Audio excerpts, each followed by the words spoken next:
Friends, રવાના ઢોકળા બનાવવા માટે મેં અહીંયા 2 વાટકી જેટલો રવો લીધો છે. તમે જોઈ શકો છો આ જૂનો રવો છે. એમાં મેં 1 આટી નાની વાટકી જેટલું ચોખાનો લોટ ઉમેર્યો છે. એમાં અડધી વાટકી જેટલો ચણાનો લોટ ઉમેર્યો છે. 1 વાટકી જેટલું આમાં દહીં એડ કર્યું છે.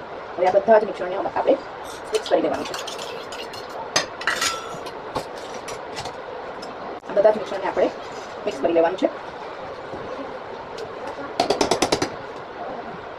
તમે જોઈ શકો છો આવું ડોઈ બેટર બનાવી લેવાનું છે. એના માટે મારે આ 3 વાટકી જેટલું પાણી ગયું છે. તમે તમારે જોઈએ તો વધારે અને ઓછું પણ કરી શકો છો, પણ આવું ફ્લોઈ થોડું બેટર હોવું જોઈએ. વિસ્કરની મદદથી મિક્સ કરી લેવાનું છે. હવે આ બેટર રેડી છે. હવે આપણે આને 15 થી 20 મિનિટનો રેસ્ટ આપવાનો છે. આપણું બેટર ફર્મેન્ટ થાય છે ત્યાં સુધી આપણે ધાણા અને ફુદીનાની ચટણી બનાવી લઈશું. તો સૌપ્રથમ લઈશું થોડો ફુદીનો, 4 થી 5 મરચાં, 1 આદુનો ટુકડો અને ધાણા. આપણે સ્વાદ પ્રમાણે થોડું મીઠું એડ કરીશું અને અડધી જેટલો લીંબુનો રસ એડ કરવાનો છે. હવે આ બધા મિશ્રણને ગ્રાઇન્ડ કરી લેવાનું છે. તમે જોઈ શકો છો ગાઈસ, આપણી ધાણા ફુદીનાની ચટણી બનીને રેડી છે. હવે આ બેટરને ઢાંકી રાખી 10 થી 20 મિનિટ થઈ ગયા છે. તો હવે આપણે આ બેટરને ચેક કરી લઈશું. ઓકે છે. આપણે આ બેટરમાં 1 ટેબલસ્પૂન જેટલી લસણ મરચાંની પેસ્ટ એડ કરવાની છે અને 2 ટેબલસ્પૂન જેટલું મેં મીઠું એડ કર્યું છે. હાફ ટેબલસ્પૂન જેટલો બેકિંગ સોડા એડ કર્યો છે અને હાફ ટેબલસ્પૂન જેટલું બેકિંગ પાવડર એડ કર્યું છે. હવે આ બધી વસ્તુઓને મિક્સ કરી લેવાનું છે. તમે બેટરને એડજસ્ટ કરવા માટે થોડું પાણી પણ એડ કરી શકો છો. આ બેટરને 5 મિનિટ સુધી આવું કન્ટિન્યુઅસલી હલાવી લેવાનું છે, જેથી બધી વસ્તુઓ બરાબર રીતે મિક્સ થઈ જાય. હવે આપણે એક પ્લેટ લઈશું, તેને આપણે ઓઇલથી ગ્રીસ કરી લેવાની છે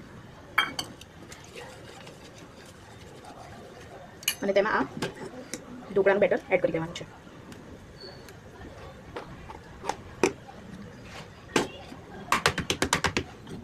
એમાં ઉપરથી થોડું આપણે મરચું એડ કરી દેવાનું છે. જો તમે નાના બાળકો માટે બનાવતા હો તો સ્કીપ પણ કરી શકો છો. હવે આપણે આ બેટરને ઢોકળિયાના કુકરમાં મૂકી દઈશું. મેં આને 10 મિનિટ સુધી હીટ કરી દીધું છે. આપણે એને એમાં 5 મિનિટ માટે એને ચડવા દઈશું. તો 5 મિનિટ થઈ ગઈ છે. હવે આ સ્ટીમ થઈ ગયા છે. હવે આપણે આ ઢોકળાને કાઢી લઈશું.